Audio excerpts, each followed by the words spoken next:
All right, take number three, Joe Terrio. Uh, Time to find a good use for nuclear explosions. It's about time. So today I'm going to talk to you about nuclear explosions and how they can be used to benefit humanity in a way that doesn't kill millions of innocent people. All right. So on that light note, let's get started. So, nuclear explosions. What happens in a nuclear explosion? Huh? What happens in a nuclear explosion? Alright, well, to start with nuclear explosions, you have to go back to the basis of nuclear power, and that is the nuclear reaction.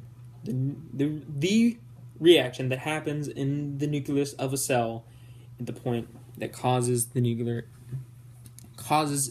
and heat to be released that gives the energy possible for nuclear bombs and nuclear reactors. All right, two great things. Now, what happens in a nuclear reaction? Well, there are two kinds of nuclear reaction: fission and fusion. Right? They're kind of they're basically they're twin opposites of each other, two sides of the same coin. All right. Fusion is pretty rare. It doesn't happen on Earth except in very rare circumstances. And in those cases, it is not possible to be used for power. It's only used in the sun, right? Because it causes an insane amount of energy required to start it. All right. Fusion is when two particles condense into one.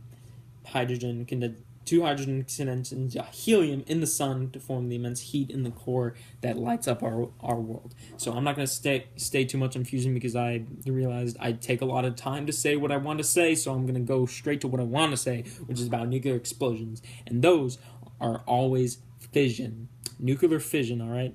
Fission, it's a very basic, very simple concept, all right? Basically what happens is you take an isotope of uranium, typically uranium-235 because uranium-238 is too stable. So, or sometimes plutonium, but uranium is more common, so people generally use that when building their nuclear bombs. So what happens is you take a free neutron right here. See, this is a free neutron, no particle. It's not attached to any atom on the periodic table. It hits uranium-235. It hits a particle, an atom of uranium-235. It combines with the nucleus of uranium, causes it to become unstable. All right, and this instability causes it to break apart into two separate particles, two different particles, two lighter particles, and it releases energy in the form of heat, and it releases free neutrons, more free neutrons like this one, and that is the main crucial part of this. And those free neutrons, those cause what's called a nuclear chain reaction. All right, and it's a big domino effect. These free neutrons hit other particles, hit other uranium-235 particles, and those cause those particles to become unstable, and they release even more free neutrons that hit other particles, and so on and so far, until you have a huge, just mass of energy and heat that is released in the form of a huge nuclear explosion. Or a nuclear reactor, it is controlled by the use of cooling rods. These cooling rods collect the free neutrons that are being just being released everywhere, and they slow down the chain reaction process to keep it from exploding, to keep it from being a nuclear bomb. In a nuclear bomb, there are no cooling rods. There's no control. It's all just boom. It's just they want the chain reaction to happen as fast and as quickly as possible, and it does. So the releasing of those breaking of those atomic bonds requires energy, and it requires a lot of energy. It releases a lot of energy, and that's what causes these nuclear explosions. But what could be a beneficial use of a nuclear explosion with this amount of energy released in such a short amount of time? What could be a beneficial use of those kind of situations? And here I am to tell you that a beneficial use of that is what's called nuclear pulse propulsion. And what nuclear pulse propulsion is that it's the idea of, in order to propel a spaceship really fast, accelerate it really quickly in a short amount of time, and get it going very far in a very reasonable amount of time, what you do is you basically throw a nuke out the back of the spaceship, detonate it, and the resulting force will propel the spaceship really quickly. I know that sounds crazy, and It does, but listen to me about this. Okay. This was thought about scientists in the 50s, all right, and they're still doing it today. It's been a discussion. There's been a discussion about it for the past 50 years. So, the basic design of a spaceship using nuclear pulse propulsion is very simple, right? You take a normal spaceship.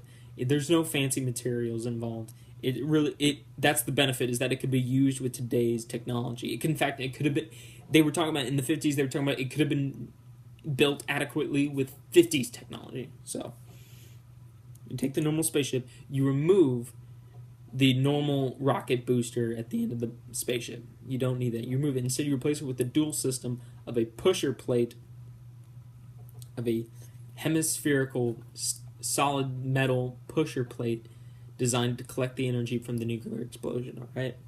And that pusher plate is connected to these springs, these shock absorbers, and those shock absorbers connect directly to the rear end of the spaceship. All right, these are all directly at the back end of the spaceship. All right, the C is right here. What you do is you release a nuclear bomb out the rear of the spaceship. All right, and that nuclear bomb is in a nuclear charge that's shaped to release as much energy toward the pusher plate. All right, and that energy is detonate. That energy is released against the pusher plate, and the pusher plate pushes the shock absorbers, and the shock absorbers push the spaceship forward, propel them, and then the ship, since it's connected to the shock absorbers and the pusher plate, that pulls them with it.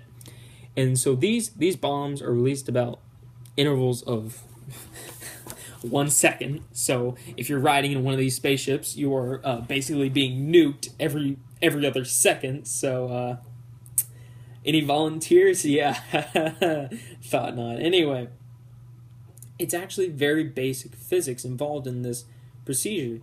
Is conservation of momentum, is the kinetic energy released from these nuclear explosions pushes against the pusher plate. The momentum for the pusher plate pushes the shock absorbers, and that pushes the spaceship forward. It's all very basic physics. It's not some fancy big lasers or photons or solar sails. It's just very basic physics with some really cool fireworks involved. And the real benefit of all this is that it's all possible with modern day technology. In fact, it's been possible for the last 50 years. The scientists who created is the physicists have something, I can't remember his name, but something Dyson talked about how the amount of power that these could produce is because it was so efficient with the thrust. The amount of thrust per unit of fuel was so efficient. There was almost no wasting of power, that you could build a spaceship with a crew of 200 with technology that was available to us in the 50s. And it would produce such speeds that you could get to Mars in a matter of 4 weeks. All right, it was crazy. It was crazy what that ability of nuclear explosions could be used for. It's almost madness. We didn't think of that. Well, we did. We didn't use it, and for some really simple reasons, some really almost stupid reasons, is that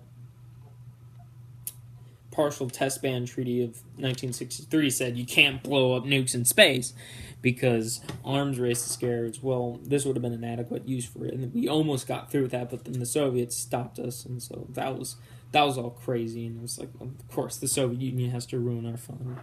And anyway, to end that, Carl Sagan said that this would have been a great use of all of our abundant nuclear stockpiles. So yeah, if Carl Sagan has my back on this, I think it's a pretty good prospect.